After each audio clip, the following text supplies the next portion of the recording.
बिस्मिल्लाहिर्रहमानिर्रहीम। अस्सलाम वालेकुम दोस्तों, बिलाल कॉन्सेप्ट्स में आप सबको खुशामदीद। आज हम जिस टॉपिक के बारे में बात करने वाले हैं उसका नाम है American role in war on terror. तो ये टॉपिक काफी इंटरेस्टिंग होने वाला है क्योंकि इसके अंदर आप लोगों को यह पता चलेगा कि ये वार ऑन टेरर क्या चीज है। ये लफ्ज जो बहुत से लोगों ने सुना है लेकिन वो इसका सही मतलब नहीं जानते। आज हम वो डिस्कस करेंगे कि वार ऑन टेरर थी क्या आखिर। हम इसको डिटेल में डिस्कस करेंगे और हम इसके अंदर इंट्रोडक्शन देखेंगे, फिर हम अलकायदा और उसामा का ओरिजिन देखेंगे, फिर हम प्रीकर्सर्स टू स्टेप 11 अटैक के देखेंगे जो वर्ल्ड ट्रेड सेंटर पे 2 अटैक्स हुए थे और पेंटागन पे हुआ था जो कि एक एयरक्राफ्ट बिल्डिंग को हिट कर दिया गया था। फिर हम सितंबर 11 अटैक देखेंगे कि भाई उन अटैक्स की हम डिटेल देखेंगे कि वो अटैक्स कहां कहां हुए और कैसे हुए। फिर हम यूएसए के ऑब्जेक्टिव्स फॉर वॉर देखेंगे। फिर हम इसके अंदर ऑपरेशंस देखेंगे कि यूएसए ने क्या क्या ऑपरेशंस किए अफगानिस्तान में, इराक में और सीरिया में। इन तीनों जगहों पर हम इन ऑपरेशंस को डिस्कस करेंगे। तो शुरू करते हैं अपना टॉपिक। लेकिन उससे पहले अगर आप लोगों ने मेरा चैनल सब्सक्राइब नहीं किया हुआ है तो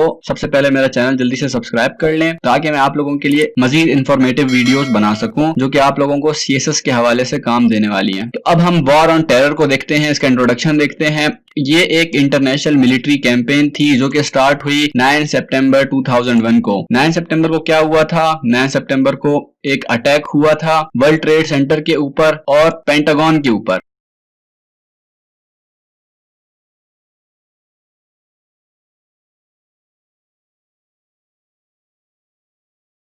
तो ये टेररिस्ट ने किया था ये अटैक। ये जो टर्म थी वॉर ऑन टेरर की, ये सबसे पहले बुश ने इस्तेमाल की थी। 2013 में ओबामा ने कहा कि भाई ये एक boundless global war on terror नहीं है बल्कि ये एक सीरीज ऑफ प्रेसिडेंट्स हैं। अब अगर यहाँ पर आप लोग बाउंडलेस को देखें और सीरीज को देखें तो ये दोनों आपस में ऑपोजिट मीनिंग पेश कर रहे हैं। तो अगर आप इसकी जगह पर भी बाउंड लिखें तो अब आप इसका मतलब देखें कि एक बाउंड ऑफ प्रेसिडेंट्स यानी कि बहुत सारे प्रेसिडेंट्स मुख्तलिफ कंट्रीज के मिलकर एक ऑपरेशन कंडक्ट करने वाले हैं। अब हम प्रीकर्सर टू सितंबर 11 अटैक्स के देखते हैं। इसके अंदर स्पेसिफिकली हम ये बात करेंगे कि उसामा को क्यों जिम्मेदार ठहराया गया 9/11 के अटैक्स के लिए। अलकायदा के जो ओरिजिन्स थे वो मैंने आप लोगों को पहले बताया कि वो सोवियत वॉर के अंदर मिलते हैं। सोवियत वॉर क्या थी? जब यूएसए और रशिया की कोल्ड वॉर चल रही थी उसके एंड में एक पीरियड आप लोगों को याद है जब सोवियत ने अफगानिस्तान में हमला कर दिया था। उस वॉर को हम सोवियत वॉर कहते हैं। और वहीं पर उसी वॉर के अंदर यूएसए ने मुजाहिदीन को सपोर्ट किया और उनको सोवियत अफगान वॉर लड़ने में मदद दी। उसी लड़ाई में जो मुजाहिदीन की तरफ से एक बंदा लड़ रहा था जो अरब कंट्री से आया था, का नाम था उसामा बिन लादेन, वो भी उस वॉर में सर्व कर रहा था। 1996 में क्या होता है कि यही उसामा बिन लादेन और दूसरे जो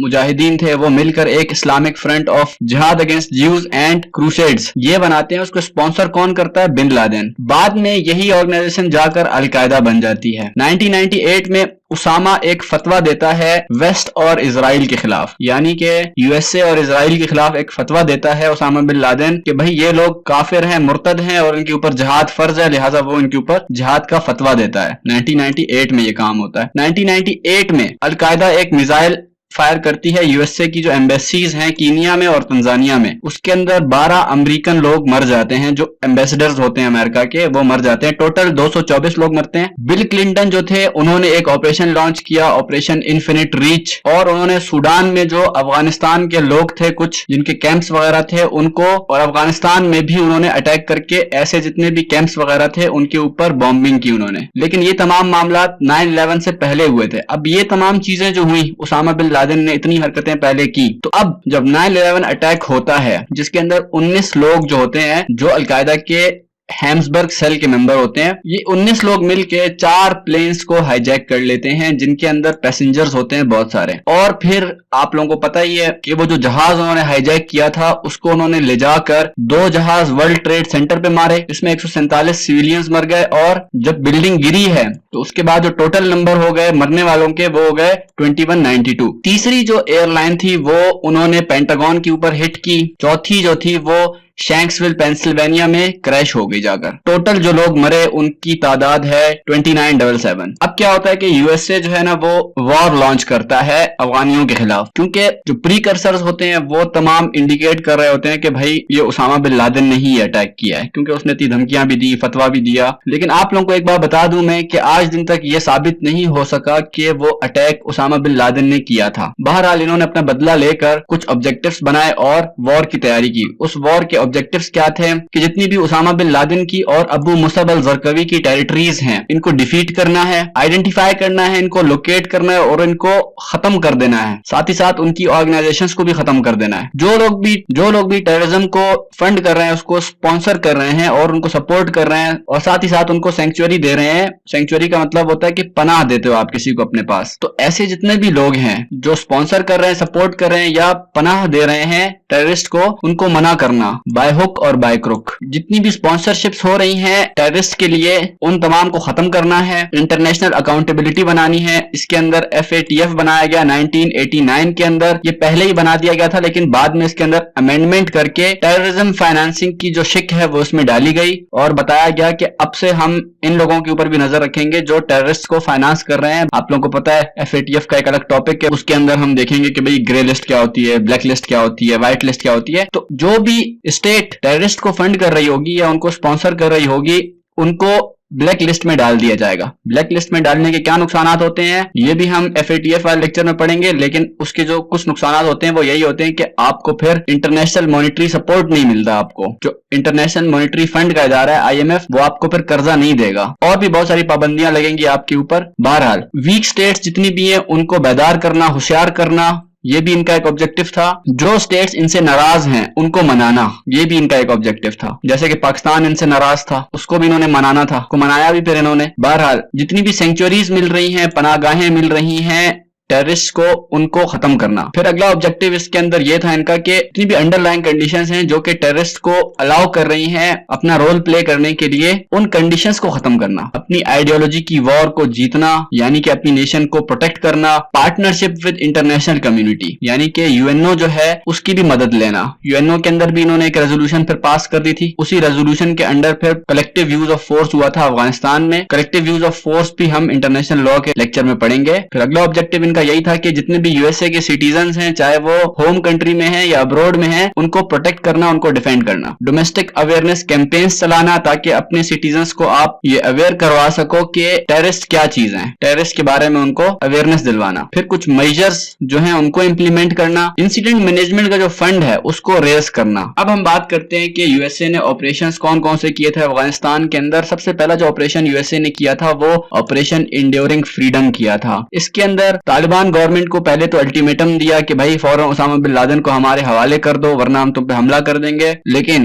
तालिबान ने क्या कहा कि भाई आप आ जाओ इस्लामिक कोर्ट के अंदर, ये मुकदमा चलाओ, साबित करो कि हमने ये अटैक किया है, फिर हम आपको उसामा बिन लादेन सौंप देंगे, मसला नहीं है। लेकिन USA ने कहा नहीं भाई इतना टाइम नहीं है मेरे पास, मैं एक पावरफुल कंट्री हूं तो मैं एक्शन लूंगा। लिहाजा USA ने अपनी फोर्सेस भेज दी जिन्होंने अफगानिस्तान के ऊपर हमला किया और तालिबान को अफगानिस्तान की गवर्नमेंट से हटा देना है। बहरहाल नवंबर में इन्होंने काबुल के ऊपर फतह हासिल कर ली थी। अलकायदा और तालिबान जो हब थे, जो भी तोरा बोरा एक पहाड़ियां हैं। अभी इस मैप में आप लोग देखें, यहाँ पर अफगानिस्तान का और पाकिस्तान का मैप है हमारे सामने। यहाँ पे अगर आप लोग जूम करें और ये जो लाइन जा रही है, ये जो लाइन यहाँ से कर्व कर रही है, यहाँ पे तोरा बोरा पहाड़ियां हैं, तोरा बोरा हिल्स हैं यहाँ पर। अब मैं आप लोगों को सैटेलाइट मोड में आप लोगों को दिखाऊं तो आप लोग देखें कि यहाँ पर कैसी पहाड़ियां हैं। ये आप लोग देख सकते हैं कि पूरा ही पहाड़ी इलाका है। और अगर हम इसको जूम आउट करें तो आप लोग देखें कि सारे के सारे जो पहाड़ हैं ये फैले हुए हैं, इस लाइन के अंदर पूरे पहाड़ फैले हुए हैं। तो ये जो इलाका है यहाँ को तोरा बोरा कहते हैं। फिर 2002 के अंदर ऑपरेशन एनाकोंडा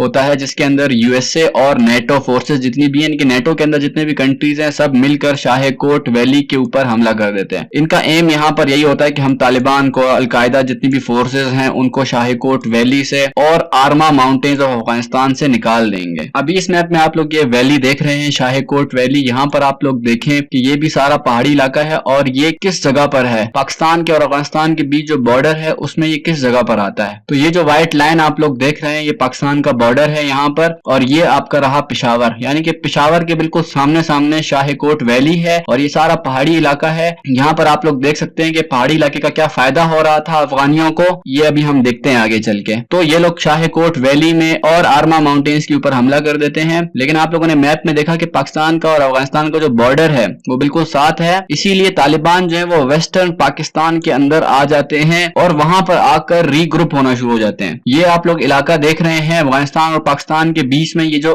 रेड लाइन में जो इलाका है ये सारा फाटा का इलाका है, और आप लोग देख सकते हैं कि किस तरह से पाकिस्तान के और अफगानिस्तान के बिल्कुल बीचों बीच ये इलाका आप लोगों को मिलेगा। ये तमाम इलाका जो है ये फाटा का इलाका है, और ये इसके अंदर जो अफगानिस्तान के बहुत सारे लोग आते हैं, जितना भी एरिया अफगानिस्तान का यहाँ पर आता है, ये सब एक ही कबीले के लोग हैं, एक ही कौम के लोग हैं। तो ये फिर अपनी कौम को सपोर्ट करते हैं, और फिर जो अफगानिस्तान से टेररिस्ट आते हैं वो इनको यहाँ पर सेंचुरीज प्रोवाइड करते हैं। बहरहाल वो जाकर इस फाटा के इलाके में वो रीग्रुप हुए, और रीग्रुप होने के बाद उन्होंने दोबारा से हमले शुरू कर दिए, गोरिल्ला अटैक शुरू कर दिए। जो काम उन्होंने अफगानिस्तान और सोवियत वॉर में किया था वही काम इन्होंने यूएसए के साथ वॉर में शुरू कर दिया, और इन्होंने ऑफेंसिव अटैक शुरू कर दिए, यानी कि गोरिल्ला अटैक शुरू कर दिए। 2002 में कन्फ्रंटेशंस होती हैं, ट्रूप्स की आमना सामना हो जाता है यूएसए की ट्रूप्स का और तालिबान की ट्रूप्स का। तालिबान बहुत अच्छे से परफॉर्म करते हैं वहां पर। फिर एक ऑपरेशन मुश्तरक होता है साउथ अफगानिस्तान के अंदर। मैप में आप लोग देखें तो ये जितना भी नीचे वाला इलाका है ये साउथ अफगानिस्तान है। तो इन इलाकों में जो टेररिस्ट हैं जितने भी हैं उनके ऊपर एक ऑपरेशन मुश्तरक होता है। इसके अंदर यही बात होती है कि हम तालिबान का और अलकायदा का पूरा नेटवर्क तबाह कर देंगे, और काफी मार पड़ती है अफगानियों को यहाँ पर। और फिर एग्रीमेंट होता है अफगानिस्तान और यूएसए के बीच में एक। तो 17 फरवरी 2009 को ओबामा इंक्रीज करता है अपने ट्रूप्स की तादाद को, और 17,000 ट्रूप्स जो है वो मजीद भेज देता है अफगानिस्तान के अंदर। 1 दिसंबर को वो मजीद 30,000 फोर्सेस अफगानिस्तान भेज देता है। टोटल 1 लाख फोर्सेस अब उसकी अफगानिस्तान में हो चुकी होती हैं। फिर 2 मई 2011 को उसामा बिन लादेन मारा जाता है। जून 2011 को क्या होता है, अमेरिका ये डिक्लेयर करता है कि भाई हम तो वॉर जीत गए, उसामा को हमने मार दिया, और अपनी 35,000 ट्रूप्स जो हैं उनको निकाल लेता है अफगानिस्तान के अंदर से। जून 2014 को क्या होता है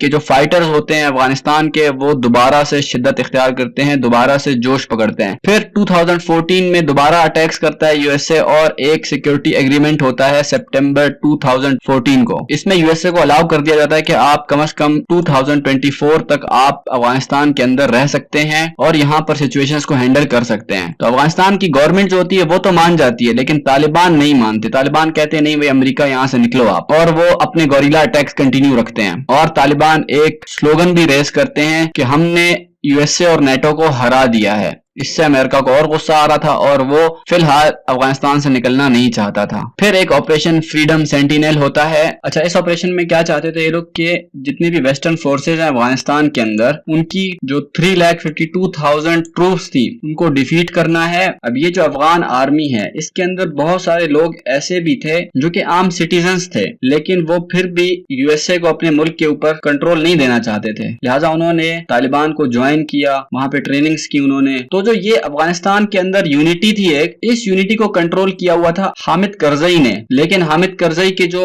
ओपोनेंट थे अशरफ गनी, वो वेस्टर्न सपोर्ट चाहते थे। वो चाहते थे कि अफगानिस्तान के अंदर जो पॉलिटिकल कंडीशंस हैं वो एस्टेब्लिश हो जाएं, अफगानिस्तान के अंदर एक गवर्नमेंट बनाई जाए। लेकिन तालिबान जितने भी थे वो नहीं चाहते थे कि अमेरिका की हुकूमत हो अफगानिस्तान के ऊपर। तो अशरफ गनी जो थे उन्होंने पाकिस्तान को भी कहा कि भाई आप तालिबान को कहें कि वो निगोशिएशन टेबल पे आ जाएं यूएसए के साथ और एक पीस डील साइन कर लें। लेकिन तालिबान इतने बहुत थे, वो गोरिल्ला अटैक्स कर रहे थे, छुप जाते थे, फिर निकल के फायरिंग करते थे। काफी जीना हराम किया हुआ था उन्होंने यूएसए का। और तालिबान के पास अब और भी ज्यादा टेरिटरी आ गई थी अफगानिस्तान की। पहले तो एक छोटा सा ग्रुप था ना तालिबान का जो एक मखसूस इलाके पे था, लेकिन अब उन्होंने अफगानिस्तान के अंदर और इलाकों पर भी कंट्रोल हासिल कर लिया था। जबकि आप लोगों को पता है कि उस वक्त यूएसए की बनाई हुई गवर्नमेंट हुआ करती थी अफगानिस्तान के अंदर, लेकिन इंसर्जेंसी चूंकि इतनी ज्यादा थी, इतनी स्ट्रॉन्ग इंसर्जेंसी थी तालिबान की तरफ से कि अफगानिस्तान की अपनी गवर्नमेंट उस इंस्टेबिलिटी को संभाल नहीं पा रही थी। इसीलिए वो यही चाह रही थी कि भाई जो अमेरिका है वो यहीं पर रहे।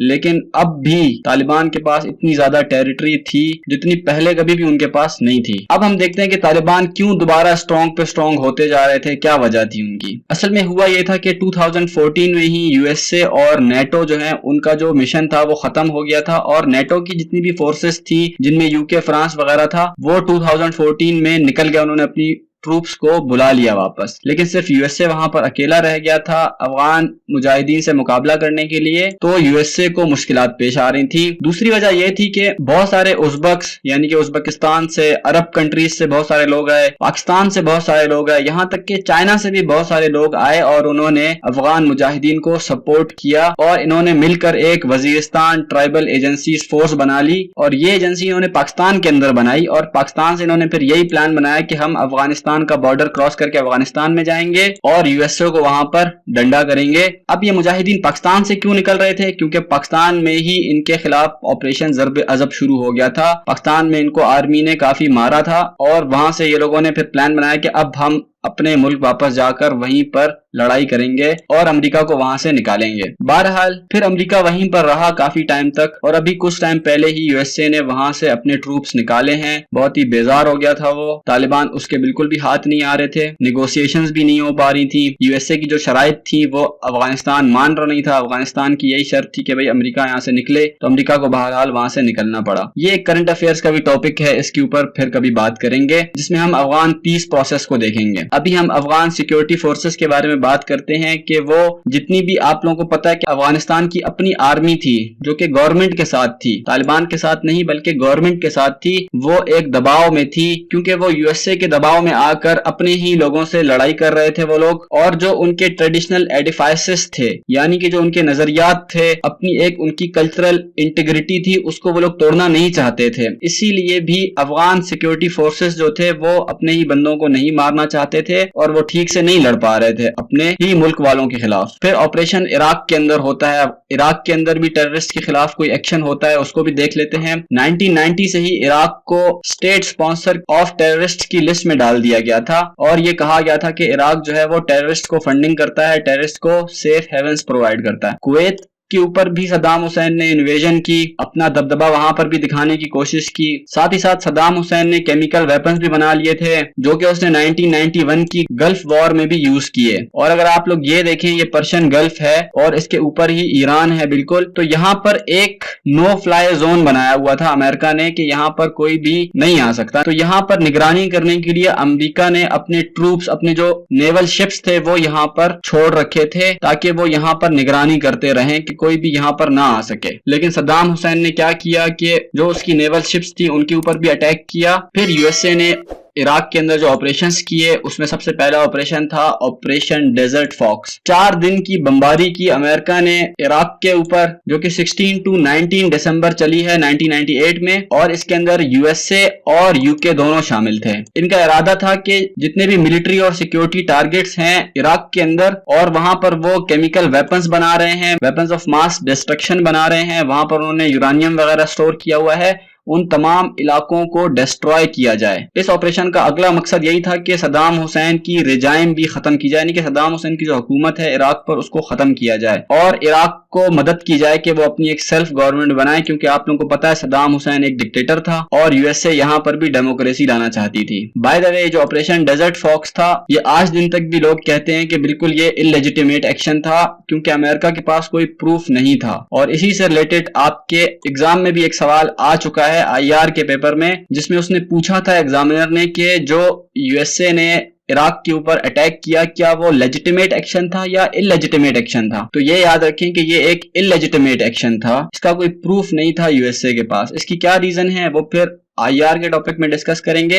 अब क्या होता है अगला ऑपरेशन, ऑपरेशन इराकी फ्रीडम 2003। इसमें यूएसए जो है वो एक रेजोल्यूशन बुलाता है यूनाइटेड नेशन सिक्योरिटी काउंसिल में और ये क्लेम करता है कि इराक के पास वेपन्स ऑफ मास डिस्ट्रक्शन मौजूद हैं, लिहाजा ये इंटरनेशनल लॉ के खिलाफ है, लिहाजा हम सब मिल के कलेक्टिव यूज ऑफ फोर्स करते हैं इराक के ऊपर। तो ये बात सबसे पहले बुश ने की थी कि ये जो इराक के अंदर हम ऑपरेशन कर रहे हैं ये भी part of war on terror है। इसीलिए कभी भी एग्जाम में वॉर ऑन टेरर के ऊपर सवाल आता है तो आप लोगों ने इराक और सीरिया के अंदर जो ऑपरेशन किए थे यूएसए ने वो नहीं भूलने हैं। ये याद रखें, वॉर ऑन टेरर सिर्फ यूएसए और अफगानिस्तान के बीच की लड़ाई नहीं है। बाय द वे, पहली बैटल इनकी उम्मे कसर में होती है मार्च 2003 के अंदर। इसमें यूएसए तो जीत जाता है लेकिन उसके बाद यूएसए के खिलाफ वहीं पर इंसर्जेंसी शुरू हो जाती है और ये बात होने लगती है कि यूएसए की जो कलेक्टिव फोर्सेस हैं जिनमें यूएनओ के मेंबर्स भी हैं उनको यहाँ से निकाला जाए। यहाँ पर एक बाथ रिजाइम भी शुरू होती है। हुसैन बाथ जो होते हैं वो इस रिजाइम को शुरू करते हैं, एक अपनी हुकूमत बनाने की बात करते हैं। इनके साथ अलकायदा के भी बहुत सारे लोग शामिल हो जाते हैं, इराकी नेशनलिस्ट भी होते हैं जो इराक के अपने शहरी होते हैं। अरब के बहुत सारे कंट्रीज जो हैं वो यहाँ पर आकर इस बाथ रिजाइम के अंदर हिस्सा लेते हैं और यूएसए के खिलाफ इंसर्जेंसीज क्रिएट करते हैं। 2003 में क्या होता है, सद्दाम हुसैन को पकड़ लिया जाता है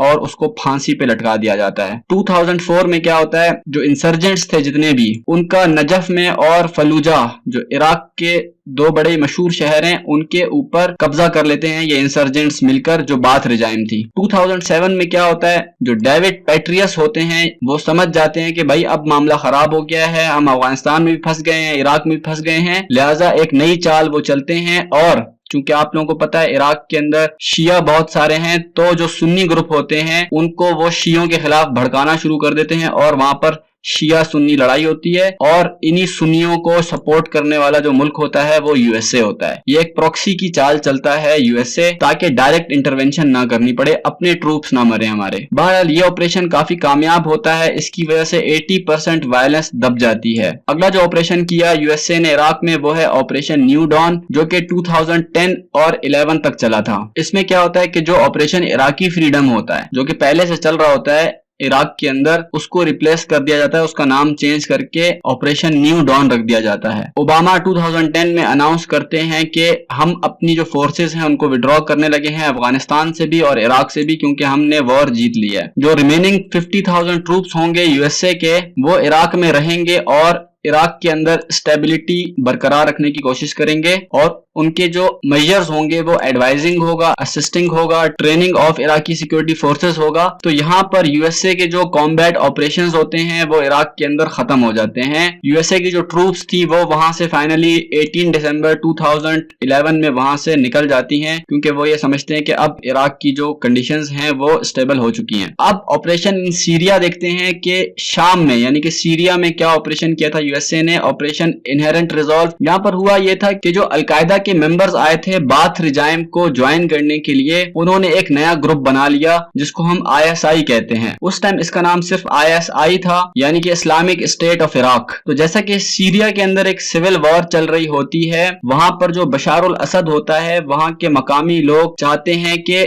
यहाँ पर डेमोक्रेसी आए अरब स्प्रिंग से इंस्पायर होकर, लेकिन बशार उल असद जो है वो गवर्नमेंट छोड़ने के लिए तैयार ही नहीं होते। लिहाजा जो मकामी लोग होते हैं वो बगावत कर देते हैं बशार उल असद के खिलाफ। तो जो आईएसआई के मेंबर्स थे इराक के अंदर, उन्होंने भी काफी शोर मचाना शुरू कर दिया था, एक बड़ी तंजीम बना ली थी इराक के ऊपर, काफी सारे इलाकों में उन्होंने कब्जा कर लिया था। तो वो लोग वहां से जब मोजल का इलाका उन्होंने फतह किया है, तो वहां से चूंकि सीरिया का बॉर्डर मिलता था जाके, तो इसी बॉर्डर के जरिए ये आईएसआई के जो मेंबर्स थे ये सीरिया में भी दाखिल हो गए। और जब सीरिया के अंदर लोग दाखिल हुए तो सीरिया के अंदर जो मकामी लोग थे उन्होंने भी इस आईएसआई को ज्वाइन किया। तो ये दोनों जो कॉन्फ्लिक्ट होते हैं वो एक सिंगल कॉन्फ्लिक्ट बन जाता है। अब आईएसआई क्या चाहती है, आईएसआई अपनी तंजीम का नाम चेंज करके आईएसआईएस रख लेती है, जिसका मतलब है Islamic state of Iraq and Syria, यानी कि अब हम सीरिया पर भी कब्जा करना चाहते हैं, इराक पर तो कर लिया था उन्होंने तकरीबन, और वहां पर वो इस्लामिक गवर्नमेंट यानी कि थियोक्रेसी बनाना चाहते थे। अलकायदा ने ये कह दिया कि भाई आईएसआईएस के साथ हमारा कोई भी काम नहीं है, आईएसआईएस एक अलग तंजीम है, हमारे अलग एम्बिशंस हैं, आईएसआईएस के अलग एम्बिशंस हैं। ओबामा जो होता है वो दोबारा से आ जाता है इराक के अंदर, एयर स्ट्राइक्स करता है। फिर अगस्त 2014 में यूएसए एक ऑब्जेक्टिव इख्तियार करता है जिसका मकसद होता है कि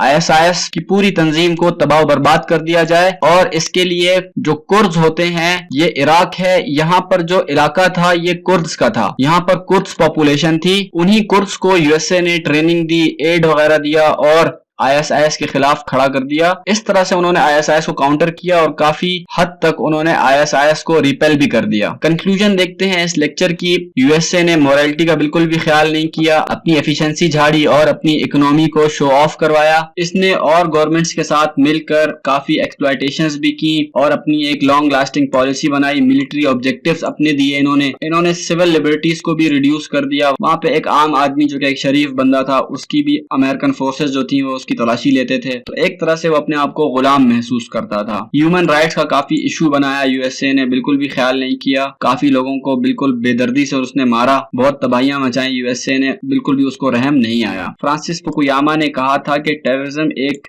दुश्मन नहीं है आपका, मगर ये एक टैक्टिक है, यानी कि ये खेल है। इसको वॉर ऑन टेरर कहना ठीक नहीं है, क्योंकि ये थ्योरी और रियलिटी इसकी मैच नहीं करती है। यूएसए को मुनाफिक भी काफी जगहों पर तस्वर किया गया। यूएसए की इमेज दुनिया के सामने आई कि यूएसए कितना मुनाफिक मुल्क है। यूएसए की जो मीडिया थी जो कि बहुत आजाद बनती है, अब उसको भी हिस्ट्रिया हो गया था, बिल्कुल वो भी बिल्कुल खामोश बैठी हुई थी और यूएसए के जुल्मों को हाईलाइट नहीं कर रही थी। तो यूएसए का रोल इतना ही था वॉर ऑन टेरर के अंदर, इससे भी ज्यादा है वो करंट अफेयर्स के अंदर आता है। तो करंट अफेयर्स के अंदर हम जब अफगान पीस प्रोसेस के ऊपर वीडियो बनाएंगे तो उसके अंदर हम अमेरिकन पॉलिसी को हम कंटिन्यू करेंगे, देखेंगे कि करंट सिनेरियो में यूएसए की क्या पॉलिसीज हैं।